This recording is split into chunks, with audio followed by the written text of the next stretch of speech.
Ya, Bapak Ibu, tema malam hari ini adalah Your True Colors, warna sejatimu.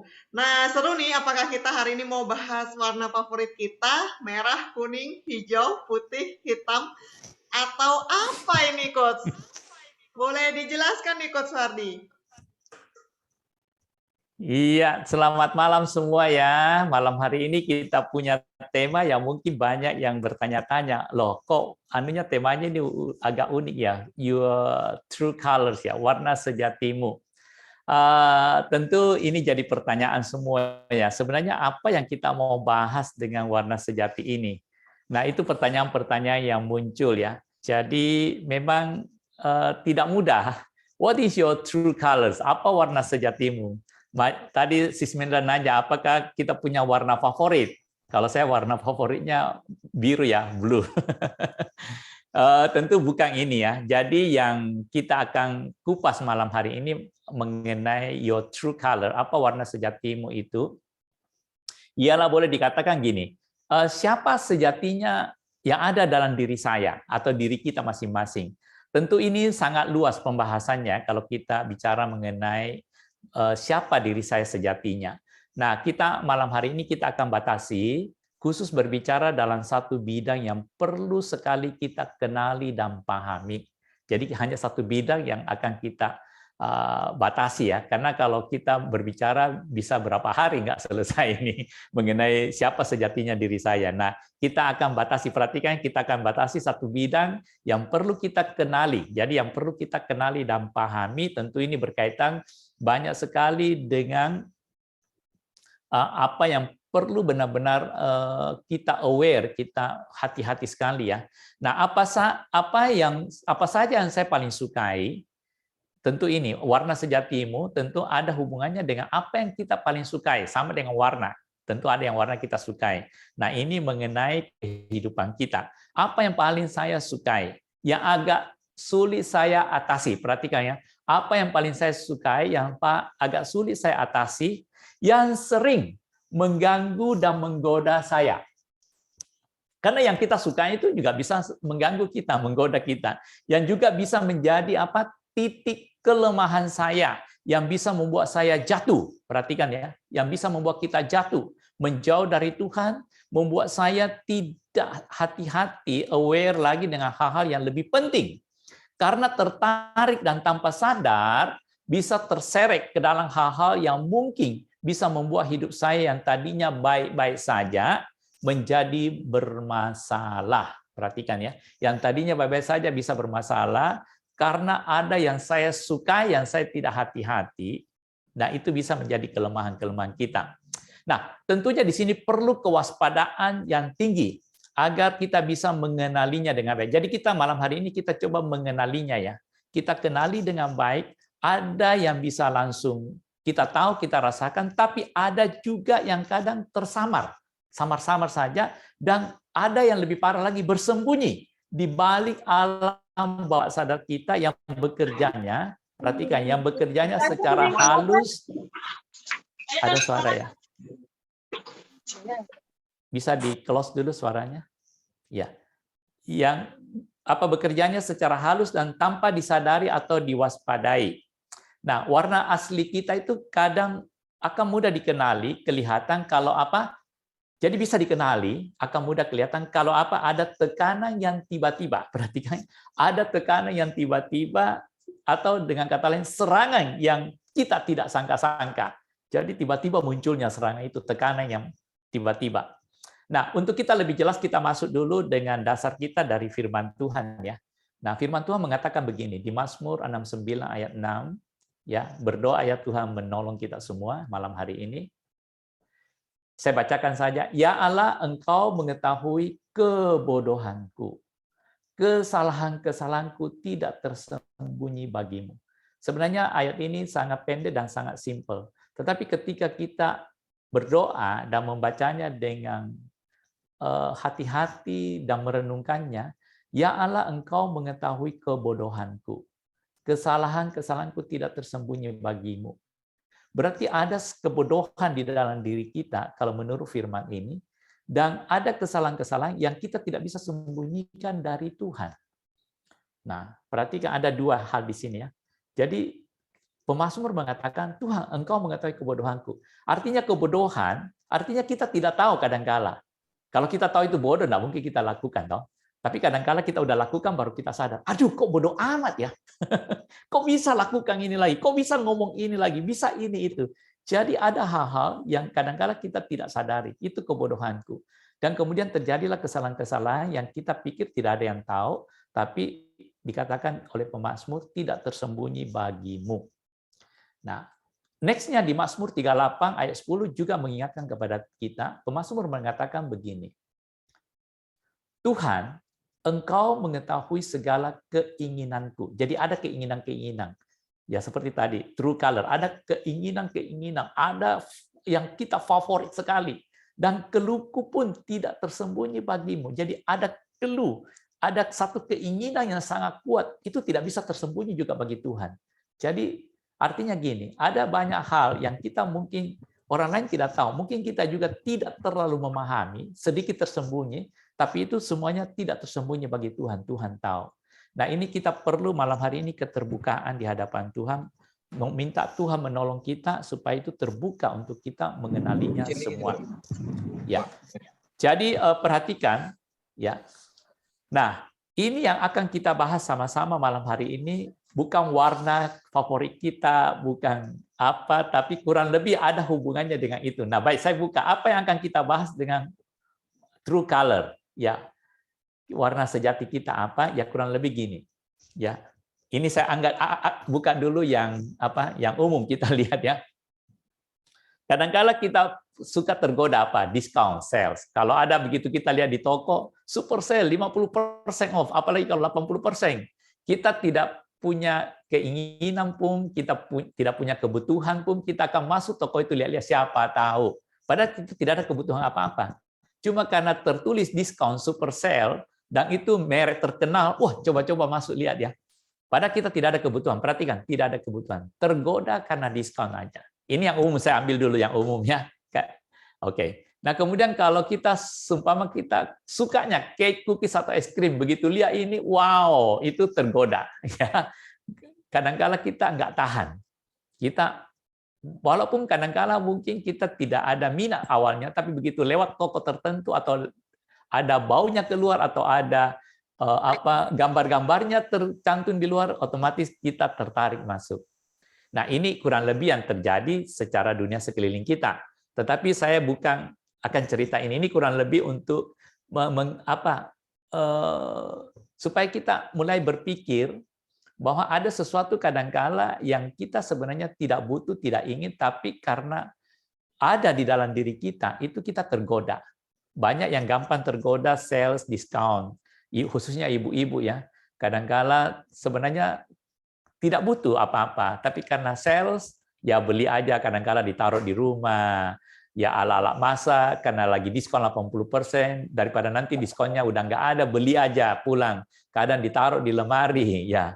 Pakaian-pakaian kadangkala ditaruh di lemari, sama sekali nggak dipakai, akhirnya dibuang juga. Jadi banyak kadangkala kita wasting a lot of time, wasting money. Nah, tetapi ini yang lebih penting yang akan kita bicarakan. Ya, kadangkala tanpa sadar kita mudah tersinggung. Ya, apalagi kita mudah emosi. Ini yang kita akan bicarakan true color kita.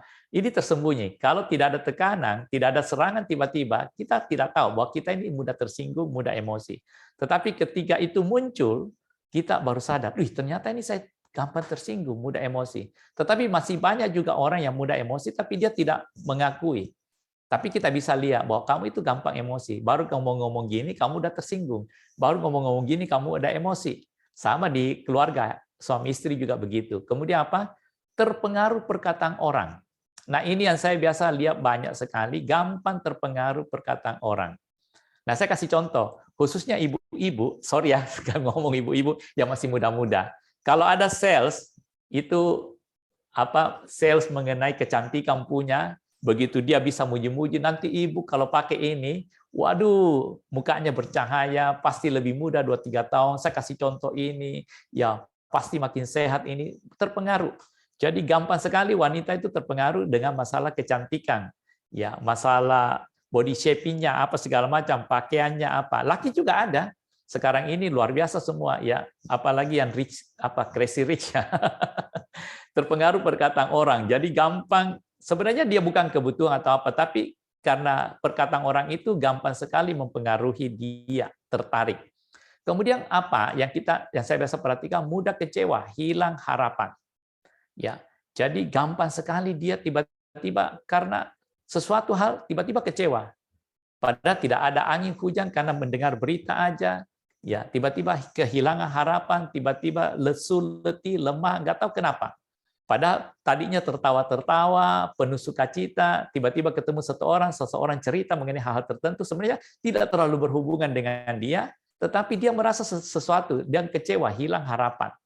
Ya, nah ini yang harus kita super hati-hati sekali melihat segala sesuatu. Ini saya ambil 4 aja, nanti kita bisa diskusi ya banyak lagi. Cuma kurang lebih kita udah bisa ada satu gambaran bahwa kita punya true color itu ada. Baik di makanan, baik di apapun, kemudian kita mudah tersinggung, mudah emosi.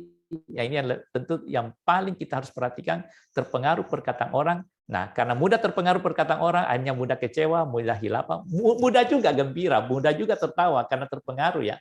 Nah, artinya begini, ada hal-hal yang sulit saya atasi dan umumnya saya menyerah. Ini hati-hati sekali. Dalam kehidupan kita sehari-hari, kadang-kala ada hal-hal yang sulit saya atasi dan umumnya saya menyerah. Kenapa? Nah, ini yang harus kita perhatikan. Malam hari ini kita akan diskusikan bersama-sama. Nah, ada satu perkataan yang saya ambil, ya. Sebenarnya bukan quote ya, perkataan biasa aja, tapi ini sering muncul di buku saya ambil. Pay attention when someone gets mad. That's when their true color show. Perhatikan ketika seseorang marah, saat itulah warna aslinya terlihat. Ya. Jadi ketika kamu emosi marah, itu warna aslimu juga orang bisa lihat. Oh, ternyata warna aslinya ini. Jadi pay attention ya. When someone gets mad, that's when their true colors show.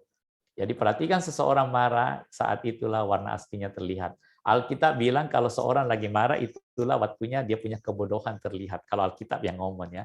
Ya, itu kurang lebih Sismelda malam hari ini akan kita diskusikan mengenai true color supaya sudah ada satu gambaran ya kira-kira apa aja yang akan kita diskusikan. Mudah-mudahan ini bisa menolong kita semua malam hari ini. Tuhan memberkati. Terima kasih, Coach. Jadi lebih jelas nih, Bapak Ibu ya, untuk malam hari ini, Your True Colors, apa yang mau kita bahas. Coach, kalau diskon tuh kelihatan, Coach, ada barangnya, cookies juga kelihatan gitu ya.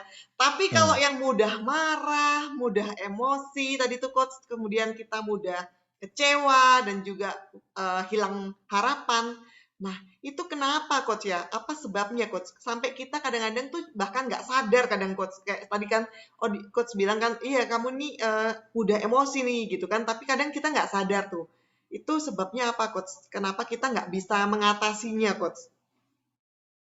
Ya, itu yang kita akan bahas malam hari ini. Kenapa kita sulit mengatasi hal-hal demikian ya? Nah, tentu ada penyebabnya. Kenapa? Bahkan kadang-kala orang tidak sadar. Nah, saya biasa perhatikan juga di dalam grup-grup ya, WhatsApp. Kadang-kala hal-hal yang sebenarnya sepele, tiba-tiba dia tersinggung, tiba-tiba left. Terus kita tanya pribadi, yo gini-gini loh, kok bisa tersinggung ya? Padahal sebenarnya tidak ada apa-apa. Kadang-kala orang memberikan kata-kata yang biasa-biasa saja, tapi dia punya reaksi itu kita kaget-kaget, negatif, marah-marah, ngamuk. Ya. Nah, saya sering juga jumpa yang begitu loh. Ini kok bisa ngamuk? Kenapa bisa marah ya? Padahal ditanya baik-baik aja, tetapi ada sesuatu yang menyentuh sesuatu dalam dirinya sampai dia bisa tiba-tiba nggak tahu. Tiba-tiba kita juga kaget yang dengar, yang melihat pun bisa bingung loh. Kenapa orang ini bisa begitu? Ya nanti saya kasih contoh-contoh yang lain lagi ya. Baik. Nah kita lihat dulu yang tadi Sismelda tanyakan ya. Nah kenapa kita sulit mengatasinya? Ini pertanyaan yang sering muncul ketika ada orang-orang tertentu begini. Bahkan ketika konseling ada istri-istri atau ada juga suami. Kenapa suamiku bisa begini ya? Kenapa istriku bisa begini? Kok kelihatannya dia sulit atasi? Kadang-kala waktu kami ngomong-ngomong berdua, dia juga sadar. Tapi dia lakukan lagi. Muncul lagi, gampang tersinggungnya, gampang marahnya, gampang tertipu, gampang terpengaruh kata-kata orang. Tapi kemudian nanti dia sadar, tapi jatuh lagi. Ya. Nah kita lihat, masalahnya apa? Nah, kita baca dulu satu firman Tuhan ya. Dari Ibrani pasal 12 dikatakan apa? Kita harus tahu dari dasarnya dulu karena firman Tuhan itu sangat jelas menguliti segala sesuatunya. Saya bacakan saja ya. Dengarkan baik-baik sambil berdoa. Jagalah supaya jangan ada seorang pun menjauhkan diri dari kasih karunia Allah. Kenapa? Agar jangan tumbuh akar yang pahit yang menimbulkan kerusuhan dan yang mencemarkan banyak orang. Perhatikan ini ya. Jagalah. Jadi Tuhan ingatkan kepada kita, jagalah supaya jangan ada seorang pun menjauhkan diri dari apa? Jadi ini penting sekali malam hari ini kita tangkap dari kasih karunia Allah. Artinya gini, kita itu tidak mampu. Kadang-kala ya seperti tadi yang saya katakan, banyak suami, banyak istri yang konseling, kenapa suamiku begini, istriku begini. Padahal kadang-kala dia tahu, dia sadar, tapi kelihatannya terjerat lagi, jatuh lagi, masuk lagi perangkap itu. Ya, nah kita perhatikan di belakang ini kata-katanya, agar jangan tumbuh akar yang pahit yang menimbulkan apa? Kerusuhan dan mencemarkan banyak orang. Bayangkan ini, kita coba ambil yang sering kita lihat ya, emosi. Tiba-tiba ngamuk, kata-katanya kasar, maki-maki orang. Ya, tiba-tiba tersinggung, ya. Kalau tersinggung pasti kata-katanya juga. Kalau kecewa juga pasti begitu ya. Tiba-tiba putus harapan, harapannya hilang, itu mengeluhnya luar biasa. Itu kan mencemarkan banyak orang sekitarnya. Kalau kata-katanya maki-maki lagi membuat kerusuhan. Kalau orang balas terjadilah kerusuhan. Bisa saling maki-maki, saling pukul-pukul. Nah, Alkitab sudah mengingatkan kepada kita bahwa kalau kamu menjauh dari kasih karunia Allah, kamu itu tidak mampu apa-apa. Makanya di sini dikatakan, jagalah supaya jangan ada seorang pun menjauhkan diri dari kasih karunia Allah, agar jangan tumbuh akar yang pahit. Akar yang pahit ini tentu ada masalah dalam diri kita semua. Ya, kekecewaan masa lalu macam-macam. Nah, nanti kita akan bahas satu persatu. Yang menimbulkan kerusuhan dan mencemarkan banyak orang. Tangkap dulu firman ini, baca, kalau perlu dicatat, nanti di rumah dibaca ulang, direnungkan ulang, minta Roh Kudus memberikan rema supaya kita memahami apa yang Tuhan masukkan. Jangan menjauhkan diri dari kasih karunia Allah. Baik, kita bahas satu-satu ya sekarang. Nah, kenapa kita kadang-kala sulit menghindarinya? Pertama, yaitu tadi, kita punya masa lalu. Masa lalu kita itu selalu bisa menghantui. Masa lalu ini hati-hati sekali yang saya sering berapa kali ungkapkan ya. Masa lalu kita itu bisa berupa trauma-trauma yang kita alami, tapi kita mungkin secara sadar kita mungkin tidak terlalu ingat. Tetapi itu ada di dalam diri kita, di subconscious mind kita. Yang saya katakan selalu di alam bawah sadar kita. Kita pernah trauma, dimaki orang, kita pernah dilecehkan orang, kita pernah dibully, kita pernah direndahkan orang, kita pernah dimaki-maki orang, kita pernah ditinggalkan sendirian, ya, kita pernah dipukuli atau trauma-trauma, luka-luka. Makanya itu akar pahit. Yang tadi Alkitab bilang akar pahit itu ada di dalam diri kita. Ada yang tidak terlalu berat, ada yang agak sedang-sedang, ada yang ringan, tergantung. Nah, kalau yang berat-berat itu kadangkala bahaya sekali ya. Jadi ini yang menjadi masalah, kenapa kadangkala kita sulit mengatasinya, seperti si Smelda tadi tanya. Karena ada masa lalu kita yang kita tidak hati-hati dan kita belum selesaikan dengan baik. Trauma-trauma yang masih sering menghantui, mengganggu hidup kita. Apalagi kebiasaan-kebiasaan yang tanpa kita sadari. Ya, jadi kadang-kala mungkin juga bukan masa lalu trauma tapi kebiasaan, karena kebiasaan di rumah sejak kecil udah terbiasa. Mungkin papa mamanya sering suka makan cookies, ya dia juga suka. Sering kalau bawa anak-anaknya waktu masih kecil, begitu ada sales masuk, sale. Begitu ada dengar teleponnya sale, oh kita pergi ke supermarket ini ada sale. Padahal tidak punya kebutuhan apa-apa, anaknya juga dibawa, sumpama gitu ya. Ya, jadinya ikut-ikut. Nah, kemungkinan juga ada karena melihat orang tuanya sering gampang tersinggungan, gampang sakit hati, akhirnya dia juga bisa. Mungkin dia bukan masa lalu, trauma, tapi terbiasa dengan kedua orang tuanya atau orang sekelilingnya yang gampang emosi, gampang tersinggung, tidak bisa terima perkataan orang, pokoknya suka berdebat saja. Ya. Nah, ya itu tadi, tambah lagi pengaruh sekeliling, kebiasaan-kebiasaan pengaruh sekeliling kita, di mana budaya, lingkungan setempat memang begitu semuanya. kebiasaan suka sales, ya, atau kebiasaan emosian. Ada juga budaya-budaya tertentu itu gampang emosian, gampang nada tinggi, gampang maki orang. Ya. Kemudian ada intrik-intrik dalam diri kita itu membalas pelampiasan. Ini saya jelaskan sedikit. Membalas atau pelampiasan ini begini. Mungkin waktu kecil, ya, dia ada keinginan-keinginan tertentu, tapi tidak bisa terlaksana. Nah, ketika dia udah besar, dia udah punya kemampuan, dia akan membalas. Nah, kemungkinan pelampiasan juga. Mungkin waktu kecil, saya contoh makanan aja lebih gampang ya. Mungkin waktu kecil itu dia lihat tetangga-tetangganya makan es krim enak-enak, tapi dia mungkin agak tidak mampu keluarganya, jadi kepingin ya. Tapi nggak dikasih duit dan memang tidak mampu, cukup makan sehari-hari saja. Akhirnya ketika dia besar, dia udah mampu, dia punya duit, wah dia balas dendam. Pokoknya ketemu es krim, makan. Karena itu kerinduannya dari kecil dulu, membalas pelampiasan, itu artinya gitu. Dan banyak hal juga yang lain, dan itu kita akan cenderung membalas dan pelampiasan. Mungkin dulu kita dibawa tekanan, jadi kita tidak bisa membalas, akhirnya sekarang kita gampang emosian. Oke, sekarang kalau lu gini, lu nggak bisa nganggap gua kecil lagi. Gua sekarang udah kaya, lu kata-kata sedikit agak gua langsung tembakin lu. Lu siapa? Gua sekarang siapa? Dia membalas, ada pelampiasan dalam dirinya. Nah, ini juga sangat-sangat berbahaya sekali kalau kita tidak hati-hati. Kemudian yang terakhir, yaitu tanpa didikan dan arahan yang benar. Nah, ini saya masukkan, karena saya melihat ada juga orang yang punya trauma-trauma, punya kebiasaan, tapi kemudian dia mendapatkan didikan dan arahan yang benar ketika dia usia mulai meningkat. Jadi kadang-kala tanpa didikan dan arahan yang benar juga ini rusak. Jadi dia ikut-ikutan karena pengaruh sekeliling atau apa segala macam. Jadi ini penting kita orang tua bahwa ternyata dengan didikan arahan yang benar itu juga bisa teratasi. Jadi di sini kenapa kita sulit mengatasinya? Karena tidak ada didikan arahan yang benar. Artinya tidak ada mentoring yang betul-betul yang baik. Jadi dari sini kita bisa mendapatkan kesimpulan, waspadai kedagingan dan alam bawah sadar Anda. Kedagingan yaitu apa yang tertumpuk dari masa lalu, trauma-trauma, kebiasaan, pengaruh sekeliling, ingin membalas, dan pelampiasan. Dan itu terekam di bawah alam sadar Anda. Nah, itu sangat-sangat berbahaya sekali kalau kita tidak hati-hati dengannya. Nah, ada satu firman Tuhan untuk mengingatkan kepada kita, Keluaran 3 ayat 11. Ini terjadi atas diri Musa.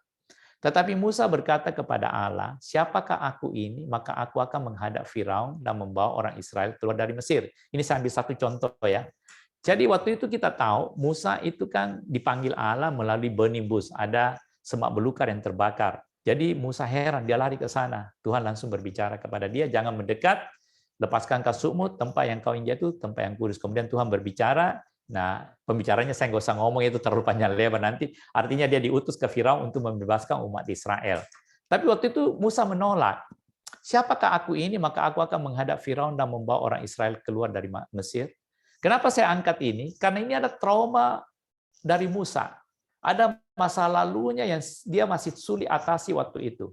Nah, kita tahu Musa, saya kasih cerita sedikit ya, yang belum mungkin sebagian udah sering dengar, bahwa Musa ini dibesarkan di dalam istana Firaun ya 40 tahun, dan dia sebagai anak kesayangan dari salah satu putri istri Firaun ya, dan dia itu mendapat pendidikan yang the best dari Mesir. Jadi the best semua, baik pendidikan apapun dia dapatkan, termasuk keprajuritan, sistem manajemen, semua pintar sekali.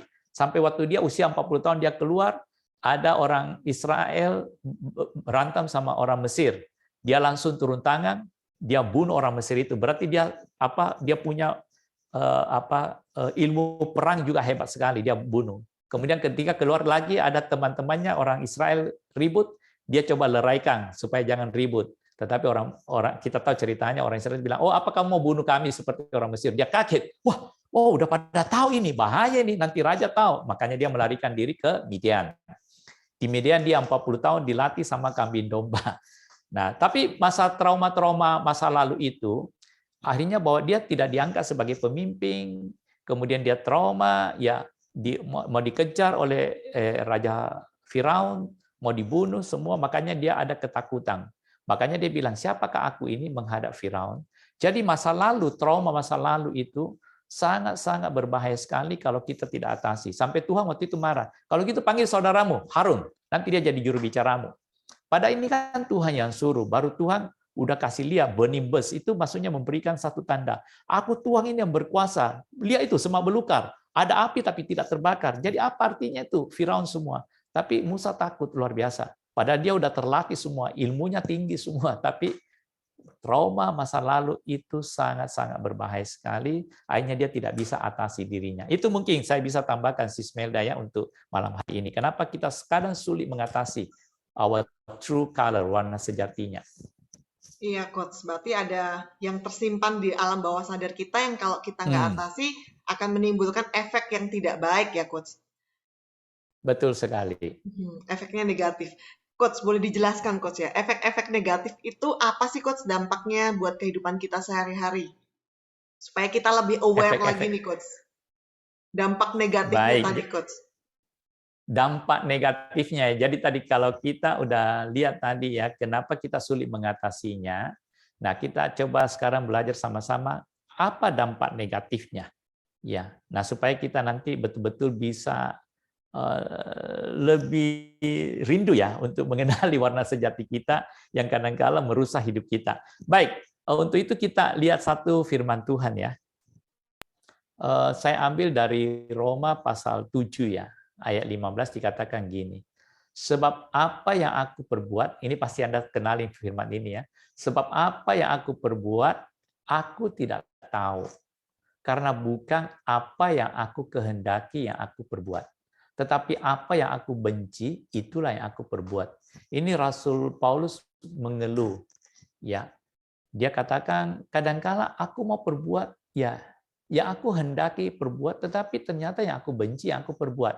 Nah, kita tahu ini pergumulan dia dengan kedaginannya. Makanya saya bilang tadi, hati-hati dengan kedaginan kita. Ya, karena itu yang sangat berbahaya sekali dan alam bawah sadar kita.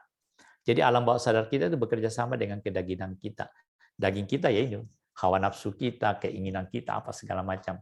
Nah, Rasul Paulus juga bergumul, ini saya nggak usah jelaskan ya, nanti baca sendiri, sering ada khotbah mengenai ini, nanti tanya aja pengkhotbah mengenai khotbah-khotbah manusia Roma ya, biasanya dibilang manusia Roma atau pergumulan Rasul Paulus dengan dirinya. Sebab apa yang aku perbuat, perhatikan baik-baik, renungkan baik-baik, dan doakan, aku tidak tahu, dia bilang.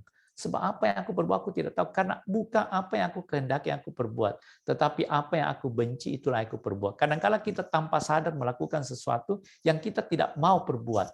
Nah, itulah yang kita harus hati-hati. Dia ada bekerja di bawah alam sadar kita. Ya, di balik semua yang kita kadang-kala menyesali kalau kita udah lakukan. Ya. Nah, baik, kita lihat apa itu ya yang negatif-negatifnya. Perilaku yang kerdil. Apa maksudnya perilaku yang kerdil? Yaitu yang seperti tadi Rasul Paulus. Sebenarnya kayak apa ya, orang-orang yang seperti kelakuan anak-anak gitu. Kalau kita lihat, loh ini kayak anak kecil ya, makanya saya bilang perilaku yang kerdil. Kok gitu aja emosi, gitu aja kok tersinggung, gitu aja kok kecewa, gitu aja kok bisa terpengaruh, kok bisa melakukan ini, kok bisa melakukan itu. Itu kan orang dewasa harusnya kan udah paham. Biasanya kan kita berkata begitu. Jadi perilaku kita akan ada yang kerdil-kerdil ya. Kemudian saya pakai social distance ya karena COVID. Jadi kadang-kala kita tanpa sadar kita terjadi social distance. Kenapa? Jadi ini pengaruh negatifnya. Akhirnya kita ada jarak dengan orang-orang tertentu. Kenapa? Karena kita sendiri punya perilaku-perilaku yang kadang-kala sangat sangat aneh, sangat unik. Karena seperti tadi Rasul Paulus, bukan apa yang aku ingat, yang aku perbuat, tapi yang aku tidak inginkan itu yang aku lakukan. Kadang-kala menyesal. Nah, akhirnya kita punya social distance. Karena kenapa? Tentu orang-orang yang mulai mengenali kita, dia akan jaga jarak sama kita. Betul nggak? Dia pasti akan jaga jarak. Ada social distance. Jadi kalau ada yang begini juga bagus ya masa-masa COVID. Jadi orang pasti jaga jarak dengan kita. Jadi nggak usah kita bilang hati-hati 1-2 meter. Ya, tapi kalau orang yang nggak kenal kita juga pasti tidak ada jarak ya. Ya orang-orang yang kenal kita, maksudnya bukan jaga jarak seperti yang ini. Cuma saya pakai ini social distance supaya kita lebih gampang mengerti ya. Jadi pasti tanpa sadar hal-hal negatif yang muncul, kita ada distance dengan orang-orang dekat kita. Nah, ini juga persoalan yang saya biasa lihat di dalam keluarga. Hanya ada distance antara istri dan suami, antara orang tua dan anak. Kelihatannya satu rumah, tetapi ada distance mulai terjadi. Ya, karena itu sifat-sifat aneh yang kadang-kadang dimuntahkan. Saya pakai kata dimuntahkan keluar. Karena kalau muntah itu kan kita tidak mau muntah pasti. Itu muntah itu bukan sengaja bisa dimuntahin keluar. Itu otomatis dari dalam keluar. Jadi dimuntahkan. Kayak emosi itu kayaknya kalau dia bisa tahan, dia bisa, tapi nggak bisa dimuntahin keluar ya. Ya, emosi lah, kata-kata kasar, kata-kata kotor, kekecewaan, apa segala macam ya. Nah, kemudian pasti negatifnya adalah selalu, saya perhatikan, orang-orang begini itu pasti dia merasa benar sendiri. Dan dia selalu, walaupun dia setengah sadar, dia tahu ada yang sesuatu something wrong, tetapi dia tidak akan menyalahkan dirinya sendiri. Dia pasti benar sendiri, dan angkuh. Orang ini pasti dia tidak sadar bahwa dia angkuh sombong, tapi kita bisa lihat, "Oi, angkuh banget ini, sombong banget ini." Dan dia merasa benar sendiri. Dan masalahnya orang itu sendiri tidak menyadari. Walaupun dia sedikit setengah-setengah sadar, tapi dia tidak mau terima bahwa dia salah. Dia selalu merasa benar sendiri. Apalagi terjadi keresahan dalam jiwanya. Ini yang saya perhatikan tanpa dia sadari. Terjadi keresahan jiwa, dan ini yang sangat-sangat berbahaya. Dan ketika ini mulai sedikit demi sedikit menggerogoti, ini bisa menjadi depresi. Jadi kadangkala ketika dia tenang, dia juga menyadari sebenarnya, loh kok kenapa kemarin begitu ya, kenapa begini. Jadi ada pergumulan dalam dirinya seperti Rasul Paulus itu. Aku tahu apa yang harus aku lakukan, tetapi kenapa yang aku tidak mau, yang aku lakukan. Jadi ada pertentangan dalam jiwanya, jadi ada satu peperangan dalam dirinya. Jadi itu menjadikan keresahan jiwa. Iya, kenapa aku bodoh begitu ya? Jadi dia tanpa sadar, dia menyalahkan lagi dirinya. Kenapa aku bisa jatuh ke sana? Kenapa aku bisa terpengaruh? Kenapa aku bisa tertarik? Ya, kenapa aku bisa beli kemarin itu? Padahal itu aku nggak butuh. Kenapa aku bisa emosi? Kenapa aku bisa kecewa? Kenapa aku bisa ngamuk begitu? Aduh, bikin malu. Ada yang juga dia rasa sadar kadang-kala sedikit malu. Jadi ada keresahan jiwa yang terjadi dalam dirinya, pergumulan yang sangat berat. Kemudian apa? Akhirnya apa yang terjadi? Ketidakstabilan mental. Jadi ini kalau dibiarkan terus akan terjadi ketidakstabilan mental yang sudah mulai mengganggu. Tentu kita tahu keresahan jiwa dan ketidakstabilan mental, apa yang terjadi dengan tubuh jasmani kita? Kesehatan kita pasti melorot. Kesehatan melorot, itu sakit penyakit muncul.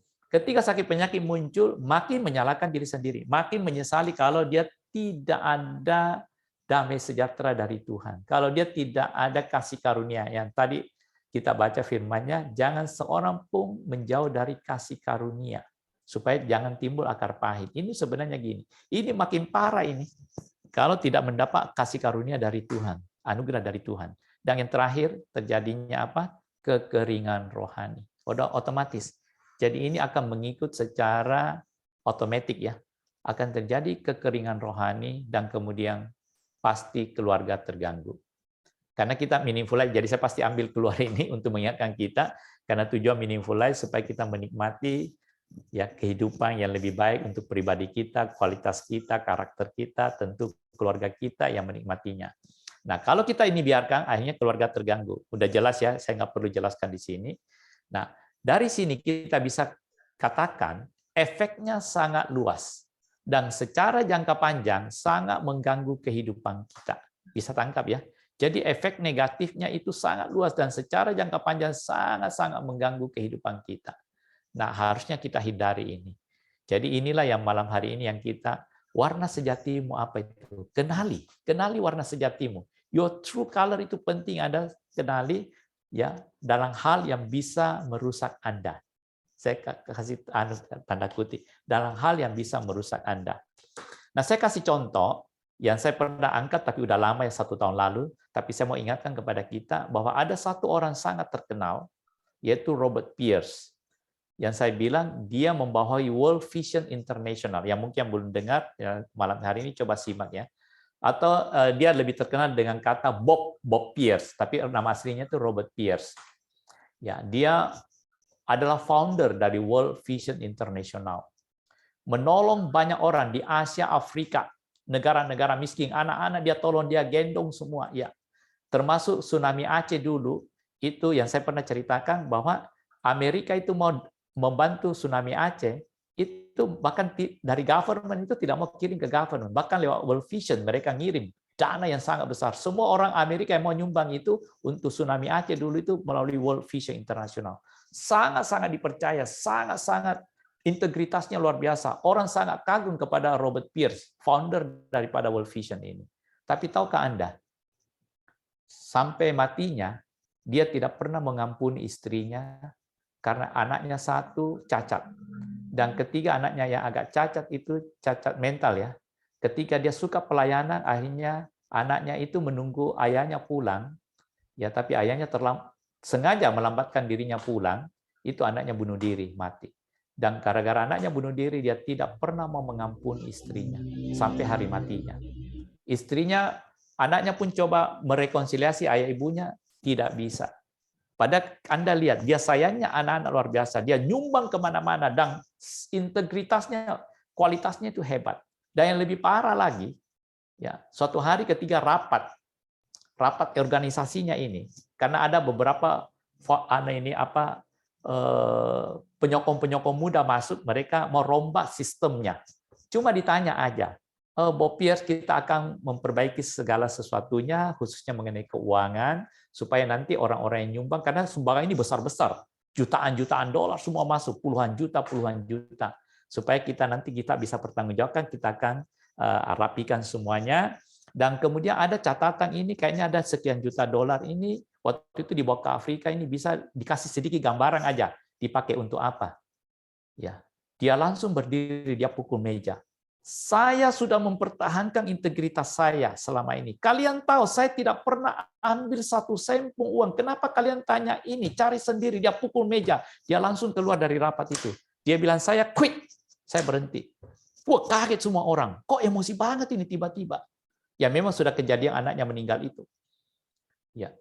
Jadi semua orang datangi rumahnya, tempat tinggalnya, memohon minta ampun, bahwa mereka tahu kamu itu sangat jujur. Cuma kami ingin sedikit catatan aja supaya kami bisa bertanggungjawabkan ini. Karena dibawa ke Afrika katanya nolong apa, bisa di bagian mana, di apa aja kurang lebih. Dia bilang, shut up, berhenti semua. Kamu udah bilang, saya udah tinggalkan organisasi ini. Saya bersih, kamu pulang semua. Dan sejak itu dia tidak pernah muncul lagi di World Vision International. Sangat-sangat berbahaya sekali. Dia founder ini, dia mendirikan World Vision. Ya. Dia orang yang sangat religius, ya sangat penuh kasih, ya sangat-sangat religius, sangat kenal Tuhan. Tetapi untuk keluarganya dia tidak bisa memaafkan istrinya. Ya. Baik, Sis Melda, saya sampai di sini ya. Jadi negatifnya itu sangat-sangat berbahaya kalau kita tidak hati-hati ya. Karena kita akan lihat efeknya yang sangat-sangat merugikan, menghancurkan. Mudah-mudahan ini bisa menolong kita semua malam hari ini. Terima kasih, Coach. Ini penjelasannya dalam nih, Coach. Ini Bapak Ibu semua juga pasti dari tadi langsung introspeksi diri nih, Coach. Lagi lihat nih, saya ada yang mana ya gitu. Apakah saya mudah emosi, apakah saya mudah kecewa. Jadi sambil introspeksi diri, Coach. Nah, Coach, kalau kita udah sadar nih, Coach. Aduh, ternyata warna sejati saya yang ini loh. Saya ini gampang emosian ternyata. Nah, cara ngatasinya gimana, Coach? Langkah-langkah apa yang harus kita lakukan, Coach? Ya, ini yang akan kita sama-sama secara sederhana ya, supaya kita udah tahu bahwa kita harus hati-hati dengan warna sejati kita yang tersembunyi, yang terpendam, tetapi bisa efeknya merusak, ya menghancurkan kehidupan kalau kita nggak hati-hati. Ya, nah ini sekarang kita coba belajar. Ini juga saya kumpulin, ya saya coba lama renungkan. Ya langkah-langkah yang kita bisa praktekkan ya secara sederhana. Baik, saya akan kupas ini penting kita di Meaningful Life untuk mendapatkan anugerah. Ya bagaimana kita bisa jangan sampai terperosok ke bidang itu. Jadi pertama-tama itu penting sekali ini. Kalau Anda lihat gambarnya kayaknya menulis ya, merenung ya. Jadi pertama perlu mencatat dengan baik. Sederhana saja. Jadi gini, kadang-kala ini kelihatannya sederhana, tetapi ini sangat menolong. Jadi apa yang kita maksud dengan catat dengan baik? Jadi setiap kali ada peristiwa yang membuat Anda meluapkan sesuatu atau tergoda apapun, itu catat. Hari ini sumpama ya, jadi pulang langsung catat. Tadi teman saya ngomong ini, saya masih ingat kata-katanya. Kenapa saya emosi? Tadi teman saya kata-kata ini, kenapa saya tersinggung? Tadi teman saya ngomong-ngomong ini, kok saya bisa terpengaruh ya? Ya. Kenapa saya tadi gini-gini, kok saya bisa kecewa? Ya. Kenapa gara-gara teman saya ceritakan sesuatu, saya juga jadi putus harapan. Tulis itu. Ya. Nah, ini penting dulu. Jadi langkah pertama Anda harus tulis. Kalau tidak ada catatan ini, dia akan berlalu lagi dan berulang lagi. Nah, catatan ini penting untuk apa? Yang keduanya apa? Kemudian kita tulis, ya, kita renungkan dan berdoa. Berdiam. Jadi inilah namanya kita minta kasih karunia. Yang tadi dibilang, jangan ada seorang pun menjauhkan dari kasih karunia Tuhan. Karena tidak ada yang tersembunyi di hadapan Tuhan. Makanya kita perlu renungkan dan berdoa. Karena hanya Tuhan yang tahu apa yang menjadi masalahmu ini. Itu yang terpenting. Jadi kenapa kita perlu catat dengan baik? Nanti kalau ada pertanyaan, tolong ditulis semua. Ya, nanti kita lebih dalam. Kalau ini bagaimana langkahnya yang lebih rinci. Kalau Anda bertanya sekarang ketik, tanya, tulis. Kalau lewat nanti lupa lagi. Ya. Jadi kalau ada pertanyaan di hati Anda, langsung sebaiknya kalau kita ikut Meaningful ini langsung tulis di samping atau langsung diketik aja, nggak apa-apa. Nanti kalau udah ada jawabannya, nggak apa-apa juga. Langsung ketik ke Sismelda atau Brosio ya, supaya nanti kita diskusikan sama-sama. Nah, kemudian sesudah itu, sesudah renungkan berdoa, Anda dapat inspirasi tersendiri. Karena ini berbeda-beda, jadi saya tidak bisa jelaskan secara satu persatu terlalu panjang nanti lewat pertanyaan aja. Kalau Anda temukan apa, bagaimana, nanti tanyakan.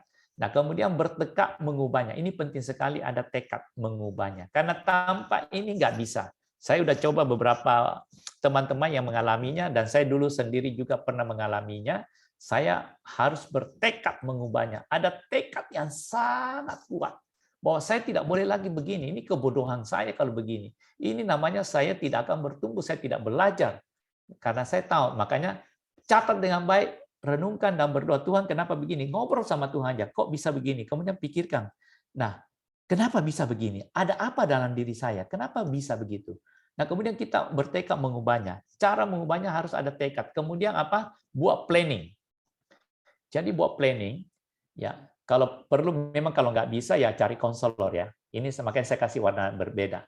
Kalau memang nggak bisa buat planning ya cari konselor yang bisa menolong. Tapi kalau bisa ya tolong. Nah, buat planning maksudnya begini. Nanti saya tambahin nanti ya. Saya selesaikan dulu ke bawah. Kemudian amati kejadiannya buat perubahan. Ya. Jadi buat planning begini. Ya, jadi saya highlight dulu ya. Nah, sesudah saya berdoa, renungkan berdoa, saya bertekad mengubahnya. Nah, buat planning, ini minta anugerah Tuhan. Jadi saya mau merubahnya. Nah, saya harus belajar. Bertekad mengubahnya itu harus belajar. Bisa tangkap di sini. Jadi gini, saya contohkan yang paling gampang. Saya mau berenang, saya udah mulai terapung-apung, tapi saya belum bisa berenang, saya belum bisa gerak, tapi udah mulai terapung. Nah, caranya untuk bisa berenang, saya buat planning. Saya harus terjun lagi ke kolam. Saya mulai apa? Gerakan kaki saya. Saya coba belajar. Oh, kakinya goyang gini. Saya latih kaki saya goyang gitu, tangan saya goyang gitu supaya saya mulai bisa gerak di air. Selain terapung, saya udah mulai bisa gerak. Oh, ternyata kalau saya diam bisa terapung ya. Saya gerak. Tapi mau maju kiri nggak bisa, kanan nggak bisa. Nah, saya harus gerakan, belajar. Gerak kaki, gerak tangan, buat planning. Nah, maksud saya buat planning begini. Ya ini nggak gampang ya, tapi harus latih. Caranya latih gini, berdoa. Tuhan, saya udah tahu kelemahan saya itu mudah tersinggung, gampang emosi. Nah, hari ini saya minta kasih karunia latih saya. Hari ini saya berdoa dulu pagi-pagi. Tuhan berikan saya damai, sejahtera, kuasa-Mu bekerja. Terus saya bayangkan ada tiba-tiba orang maki di depan saya diam, berdoa, tenangkan hati. Saya bayangkan dulu. Kemudian saya berdoa, Tuhan nanti saya keluar dari sini, kasih satu orang membuat saya emosi. Kasih satu orang membuat saya tersinggung. Saya mau berlatih. Jadi ketika kamu ketemu orang mau membuat kamu emosi, langsung ingat. Tadi kan saya udah ngomong sama Tuhan berlatih. Tuhan tenang, damai, sejahtera kasih-Mu. Berkati orang ini yang mau membuat saya emosi. Ngomong dalam hati, membuat kecewa. Jadi kalau kamu udah lewati, berarti kamu udah bisa. Itu caranya buat planning berlatih ya. Kemudian amati kejadiannya, buat perubahan. Oh, ternyata bisa ya. Oh, ternyata dengan aku berpikir begini, cara merubah pola pikir saya, coba cara mengamati dia. Oh, saya amati mulut bibirnya. Jadi saya bukan konsentrasi di kata-katanya, saya amati mulut bibirnya dan saya perhatikan perasaan saya ketika dengar kata-kata itu, gimana meresponinya. Jadi sama di air. Oh, ternyata air itu kalau saya gerakkan tangan saya itu ternyata bisa gerak sini, gerak sini. Oh, gitu ya. Oh, ternyata kalau kaki saya nendang ke belakang saya bisa maju. Oh, ternyata gitu ya. Amati kejadiannya, buat perubahan. Ya. Bisa tangkap di sini? Gampang-gampang susah ya, tapi harus berlatih, berani. Minta tolong Roh Kudus. Pasti tolong. Jadi kalau Anda sudah membuat planning itu, memang ini tidak gampang. Karena kalau Anda tidak berlatih, Anda tidak bisa tahu. Anda sudah Nah, bisa tiba-tiba muncul. Nah, tiba-tiba Anda akan bereaksi lagi begitu. Karena Anda tidak siap. Jadi sama berenang. Kalau kamu tidak siap dicemplung air, ya kamu tidak akan bisa belajar berenang. Tapi kamu memang manusia, kamu turun ke air, mulai tahu ini air, kalau saya nggak gerak kaki, tenggelam, saya nggak bisa maju. Jadi Anda siapkan diri Anda. Sama. Jadi lebih baik kita berlatih dengan persiapan diri. Kasih saya yang membuat saya tersinggung. Kasih saya yang merayu-rayu saya, tapi saya tidak jadi beli. Kasih saya orang yang bisa mempengaruhi saya, tapi saya tidak terpengaruh. Semua bisa. Ya. Jadi minta tolong, kemudian patuhi firman Tuhan. Jadi tetap firman Tuhan Anda baca, itu akan menolong Anda. Jadi intinya begini, kemampuan untuk berubah dimulai keinginan dan tekad. Diikuti dengan terbuka minta tolong pada Tuhan. Nah, saya percaya pasti Anda ditolong. Ya, saya sampai di sini. Mungkin waktunya udah lebih sedikit. Oke, Tuhan memberkati kita semua. Mudah-mudahan ini bisa menolong kita. Terima kasih, Coach. Ini langkahnya praktis sekali, Coach ya. Bisa langsung kita praktekkan ya, dan Bapak Ibu semua bisa coba. Coach, bagaimana kalau gini, Coach? Tadi kan kita tuh minta sama Tuhan, kita latih kan. Jadi berlatih. Misalnya saya nggak mau emosian.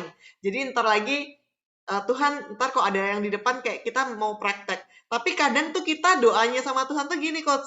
Tuhan, jauhkan saya dari yang jahat. Jauhkan saya dari segala sesuatu yang tidak baik. Jadi maunya sih terimanya yang baik-baik aja, Coach. Berarti ini doanya mesti dirubah atau gimana nih, Coach? Ya, tentu kita tidak mau jatuh ke dalam pencobaan ya. Tentu kita tidak mau dari yang tidak baik, yang jahat. Maksudnya orang rancang-rancangkan perbuatan jahat yang bisa merusak kita atau apa. Tetapi dalam hal ini yang kita bicarakan adalah melatih kita punya masalah yang ada dalam diri kita. Ini melatih masalah yang ada dalam diri kita. Tentu kita dijauhkan, sumpama jauhkan dari masalah, nanti keluar ada tabrakan, kita kepercit tabrakannya, jangan. Ya, tiba-tiba ada bom meledak, kita dijauhkan dari yang hal gitu. Itu kan bukan melatih ya. Jangan coba-coba melatih dengan bom bunuh diri. Supaya tidak mati ya, bukan itu. Jadi ini melatih mentalitas, kejiwaan kita, ada sesuatu yang perlu kita selesaikan dalam diri kita yang sebenarnya tidak perlu terjadi. Itu yang saya maksud ya. Seperti emosi yang berkelebihan itu kan nggak perlu terjadi. Ya kekecewaan yang berlebihan, tersinggungan. Ya apa sih kita kok gampang tersinggung? Kalau kita nggak gampang tersinggung, orang juga akan kagum ya. Wah, orang ini bisa tahan diri ya. Biasa kan kita bisa kagum. Wih, orang itu sampai digituin nggak emosi ya. Bahkan dia bisa menjawab dengan tenang, bijak, ya. Dia udah dikecewain begitu, dia bisa dengan tenang, masih senyum apa. Wah, ini penguasa. Kan pasti kita ngomong gini, penguasaan diri orang ini luar biasa ya. Ya. Udah dirayu begitu, tidak terpengaruh, tidak jatuh. Wih, luar biasa orang ini ya. Wah, udah dipromosiin begitu, udah dikasih ini, kasih itu. Dia tidak tergoda sama sekali, luar biasa. Kita kan puji. Nah, kenapa kita nggak dapatkan kualitas itu? Nah, tentu itu kualitas itu tidak datang dengan sendirinya bilang simsalabim.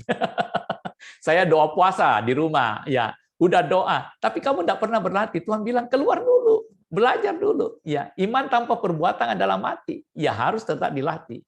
Nah, saya kasih agak ekstrim tadi cara berlatihnya gitu. Jadi itu ada persiapan sebenarnya kalau kita doa begitu. Jadi ketika udah kita ada siap, kita doa, kita juga harus hati-hati. Berarti ini Tuhan akan kasih saya orang membuat saya tersinggung ini. Kan saya udah minta tadi, membuat saya bisa marah ini. Jadi saya harus berlatih.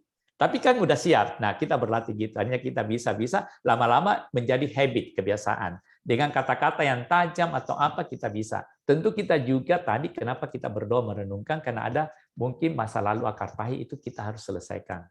Dengan darah Yesus Kristus kita bersihkan semua, mengampuni masa lalu, Tuhan bilang, Rasul Paulus mengatakan, kan, aku melupakan apa yang ada di belakangku. Minta tolong Tuhan melupakan semuanya. Itu mungkin sistem Eldar. Tuhan memberkati. Jadi bagus sekali tadi you raise, karena kadang-kadang kita bilang, jauhkan saya dari cobaan. Kok ini minta? Tapi ini minta untuk berlatih, bukan cobaan apa ya, untuk melatih jiwa, mentalitas kita. Tuhan memberkati. Terima kasih, Coach. Jadi sangat mencerahkan, Coach. Dan kita jadi tambah bertumbuh ya, Coach ya, berprogres ya, berproses juga bersama Tuhan ya, Coach. Yes. Coach, sudah ada pertanyaan nih. Bapak Ibu yang ingin bertanya juga boleh langsung diketik di kolom chat, atau kalau mau tanya langsung ke Coach Suardi, boleh langsung di raise hand, atau boleh langsung unmute.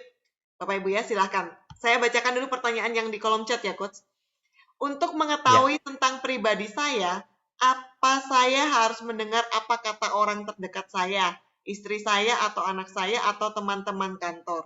Padahal kadang saya tidak merasa seperti yang mereka pikirkan atau mereka ucapkan, Coach.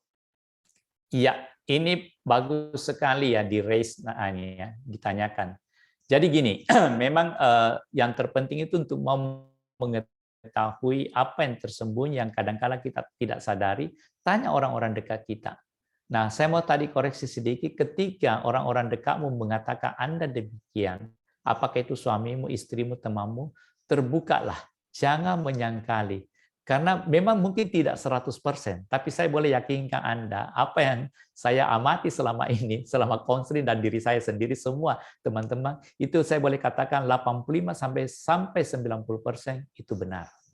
Jadi Anda harus terima. Dan ini masalahnya, kadang-kadang kita tidak sadari. Dan kita, tadi saya udah bilang kan, kita pikir kita benar kok, kamu ini sembarang ngomong. Enggak, saya enggak begitu kok. Enggak begitu. Tetapi ketika 2 orang, 3 orang berkata hampir sama, berarti itu benar. Kalau ada 3 sampai 4 orang mengatakan Anda itu demikian, saya boleh katakan bukan 85, tapi udah 99% benar. Tinggal 1% aja. Ya, kalau 1 orang mungkin kita masih bisa, tapi kalau itu istri atau suamimu, boleh dikatakan 80% to 85% itu is right, it's correct. Ya, karena dia kan paling dekat sama Anda.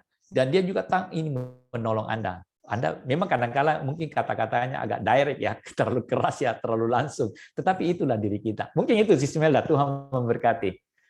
Berarti kata-kata orang sebelah kita atau terdekat kita nggak bisa kita abaikan ya, Coach ya? Betul sekali, betul. Iya, Bapak Ibu silahkan apabila masih ada pertanyaan. Boleh langsung di unmute. Silahkan Bapak Ibu.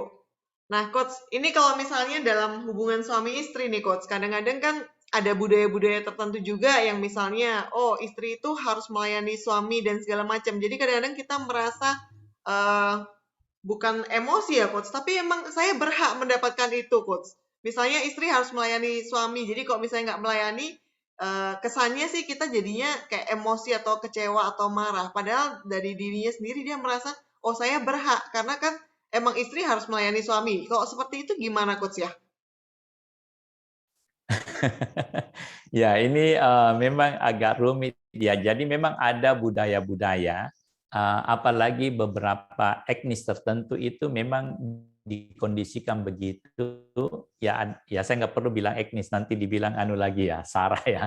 Jadi saya nggak perlu sebutkannya, tapi kan ada budaya-budaya begitu. Dan memang banyak wanita kadang-kala dianggap ke kelas 2 gitu loh. Nah, tetapi kita bicara sebagai umat Kristiani tentu berbeda ya. Kita sebagai umat Kristiani kita tentu patokannya kembali kepada Alkitab. Nah, kalau kita kembali kepada Alkitab, saya percaya kalau dua-duanya mengerti Alkitab dan membaca firman Tuhan dan mau mempraktekannya, tentu hal ini bisa dihindari. Nah, kalau kita ambil satu contoh aja yang terbaik ya. Satu firman Tuhan aja. Dikatakan apa? Istri harus apa? Menghormati ya suaminya. Tetapi suami harus apa? Mengasihi. Nah, kalau dasarnya dia mengasihi, dia tidak akan memaksakan untuk dilayani gitu loh.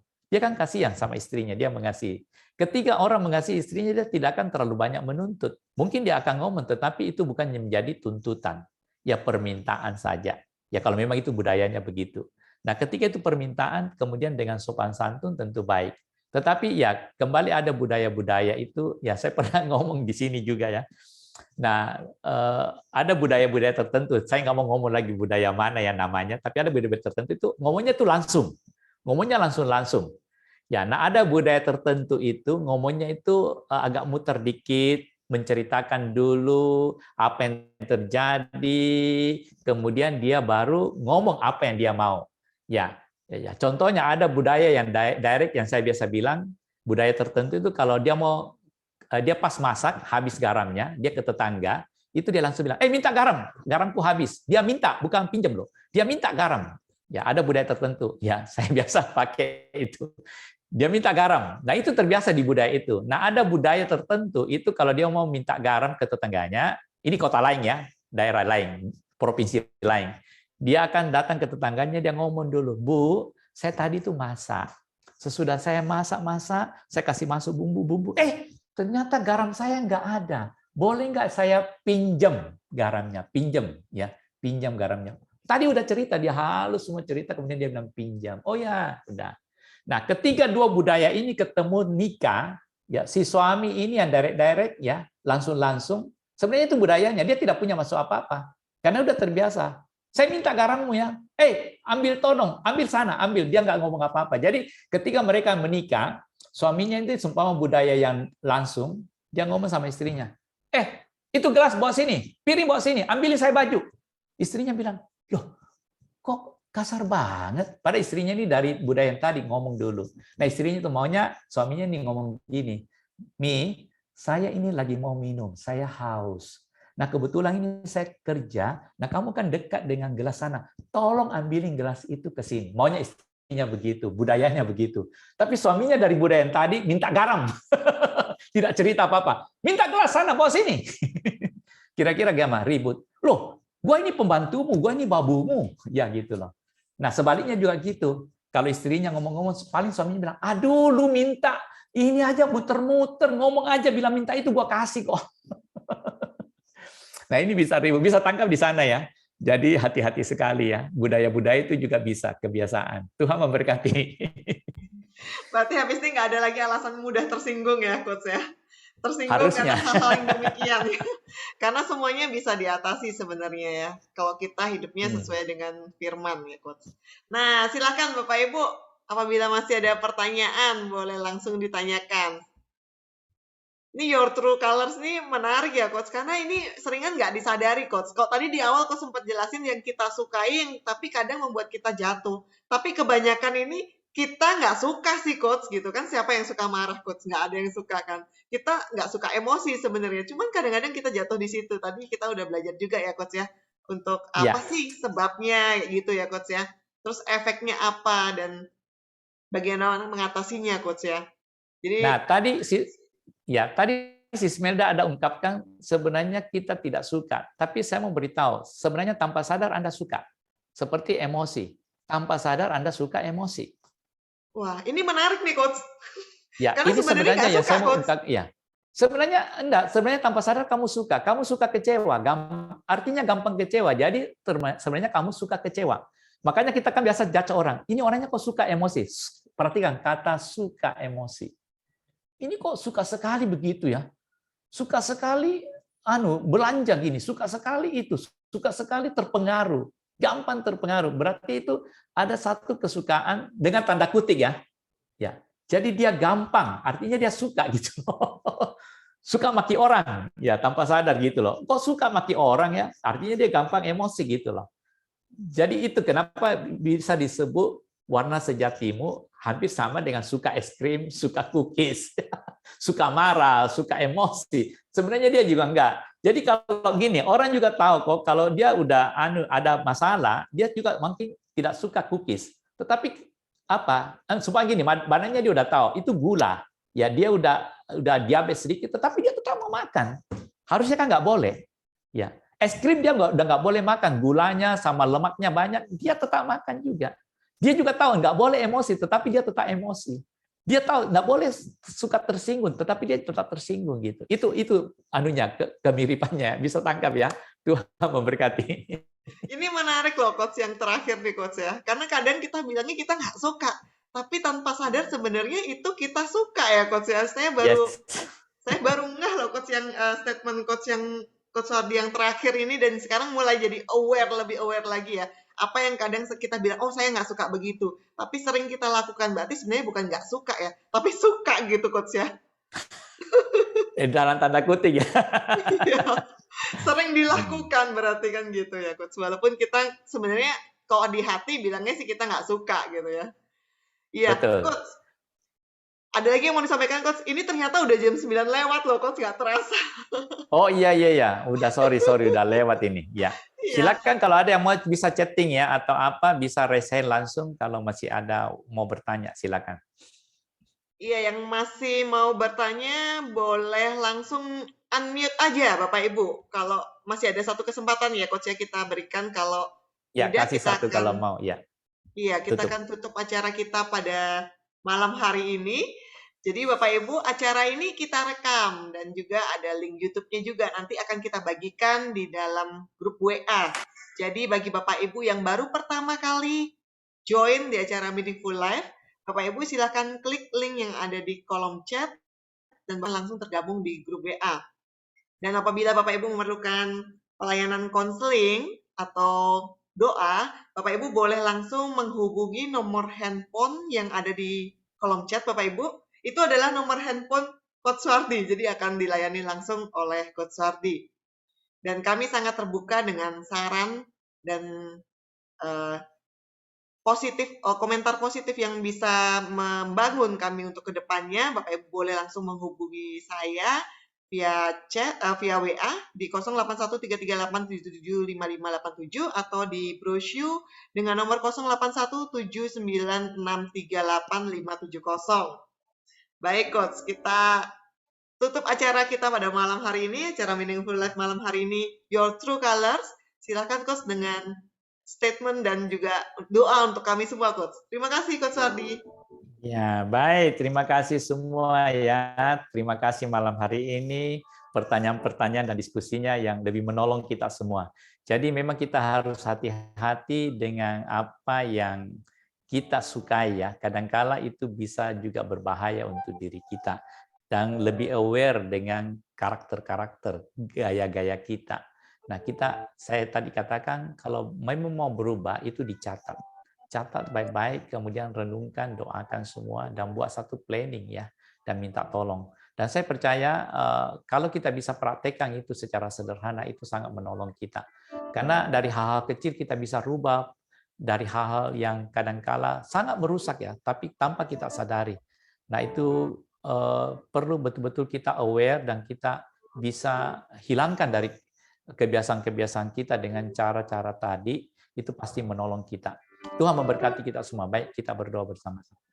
Bapa di surga, terima kasih untuk waktu kesempatan kami boleh berbincang-bincang, berdiskusi mengenai warna sejati kami yang kami harus hati-hati. Karena itu kadangkala tanpa kami sadari itu menjadi kesukaan kami yang sangat juga bisa merusak dan juga bisa membahayakan diri kami masing-masing. Tuhan menolong kami semua malam hari ini lebih dalam lagi mengerti, memahami apa yang terjadi dalam diri kami pribadi lepas pribadi yang harus kami betul-betul hati-hati dan perhatikan supaya kami jangan terjerumus lagi ke dalam hal yang sama. Sehingga kami boleh melakukan hal-hal yang baik, yang menolong, yang memberkati kami semua.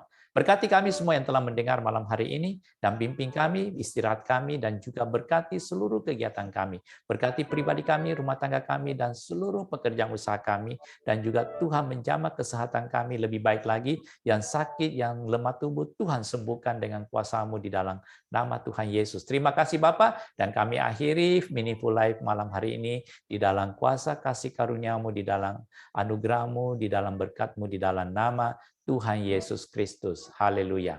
Amin. Tuhan berkati semua. Amin. Makasih Pak Suwardi. Sama-sama Pak Acoy. Tuhan berkati. Terima kasih Pak Suwardi. Bu Sony, makasih. Tuhan berkati. Ya. Oke, thank you Pak Suwardi. See you. Ya, Pak Yusa. Tuhan berkati. Shalom. Ya. Salam semuanya. Ya, Tuhan berkati.